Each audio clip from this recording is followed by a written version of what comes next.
I declare before you all that my whole life, whether it be long or short, shall be devoted to your service and to the service of our great imperial family to which we all belong.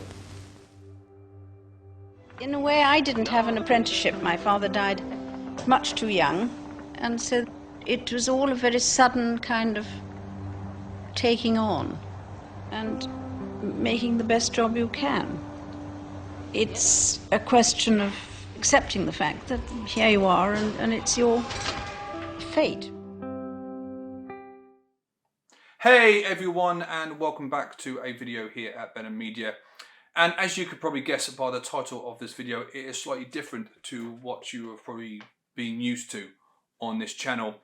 I'm recording this the day after a historic moment in my country's history, where yesterday afternoon Her Majesty the Queen Elizabeth II passed away at the age of 96. Now, I did have a different type of video planned for this weekend, and it just didn't seem right to me to release a video about what social media apps I don't like, and me sitting here whinging about certain things where there is something bigger going on in the world. Now, I'm not political, I don't make this channel political, but I do feel that this is just something that it's beyond politics. And you can't not think about how big this occasion is within history itself. Not only was she the longest reigning monarch in our country's history, but the fact that she was also the second longest reigning monarch in the world, in human history. Only beaten by a French king, Louis XIV, by 2 years. He reigned for 72 years back in the 16th, 1500s. So that in itself was huge, and we are now in a different chapter of British history where we now have Charles III on the throne. You know, don't get me wrong, I'm not the biggest royalist. I'm not a blue blood, queen and country type of person. I respect the royal family. I respect what they stand for. And as somebody who is proud to be British, to be English, I see how and what they represent for this country. I see the tourism that they bring in. I like the glitz and glamour and the sort of like what a lot of people would potentially call old school type of values when it comes to the monarchy. And if you really sort of think about what this woman has done, when she became queen in 1952 at the age of 26, the British Empire still existed. She reigned over 70 territories around the world. There is that term of phrase that the British Empire, that the sun never set on it. By the time of her death yesterday afternoon, it was only 15 countries, which is, you know, the what I would assume is now the Commonwealth. Throughout her tenure, she has had 15 prime ministers and 13 US presidents, and she has been a consistent throughout this type of history. And it is sad to think that, you know, it is done. Her reign has sort of ended in, I'll say, in the manner that it has done, you know, like it's, and I know I'm rambling on a little bit. I've not really planned what to say in this video. I tried to make it sort of more personal, not a sort of like an information or anything like that. So yeah, for me and how I feel about it, it's, you know, I try to not only think of her as the queen, but it was also the fact that she was a mother, a grandmother, a great-grandmother. So my heart goes out to the royal family. You know, it is, as someone who has lost a parent who I deemed my hero, it is never easy at any age to lose a parent. So it is, you know, my heart goes out to King Charles and all the other immediate royal family that is going through such a grieving stage at the moment. But the reason why I'm making this video, and the reason why I'm why I feel that I'm slightly affected by this, is that I have had the pleasure when I was an event manager and I used to travel to different venues, I had the immense pleasure to serve the royal family in several different occasions, in seven different manners, anything from big galas to intimate household meals every now and then.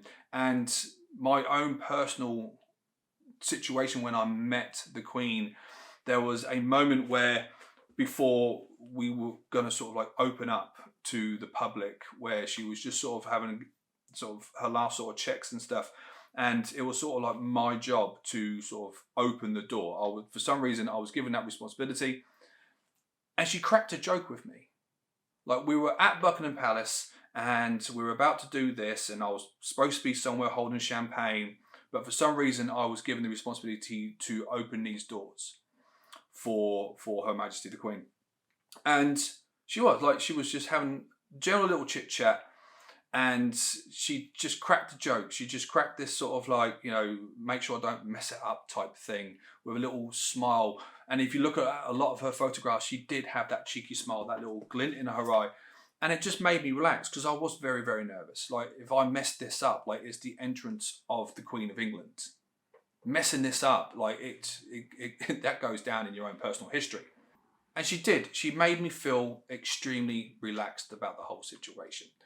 And with my other interactions with the royal families, from serving them to just sort of meeting them in different events, this is why I have admiration for them. This is the reason why, because take away the crown, take away this, take away that, they are people. They put their trousers on just the same as us. And their lives will never be the same as mine. You know, I'm a working class boy from a council estate, from a town in the bum end of England.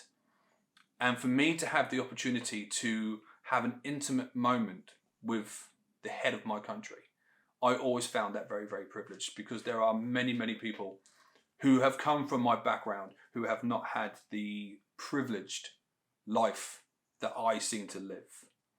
You know, I'm not rich, I'm not wealthy, I've got a large family, but I'm happy.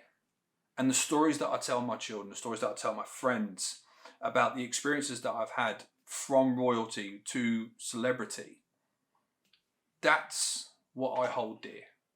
That's what makes me wealthy. That's what makes me rich, because I have experienced. I didn't let someone tell me that I couldn't be what I wanted to be because of the background that I came from. And for me, that is Britain. And anybody can be what they want. Anybody can strive what they want, if they've got the right mentality, if they've got the right support system, which is another thing which is very important in these type of situations. And Britain was represented globally by the Queen. And I think that's the reason why so many people, especially in this new digital day and age, you know, she was the first person to have a coronation recorded live on television. She was the first person to address the nation at Christmas, which still is one of the most watched programs of the yearly calendar, to be on television. Her children and her children's children, her grandchildren, you know, they've embraced the modern era because she was a modern ruler. She changed with the times. In the 70 years, the 7 decades that she was queen, she changed with every single one of them. So that being said, and I hope you did find this entertaining, and it's just me documenting my thoughts, basically. All I can say is I hope you're happy wherever you've gone, and rest in peace, Mum. And going forward, I hope King Charles III does you proud. Until next time, guys, thank you so much for watching, and God save the King.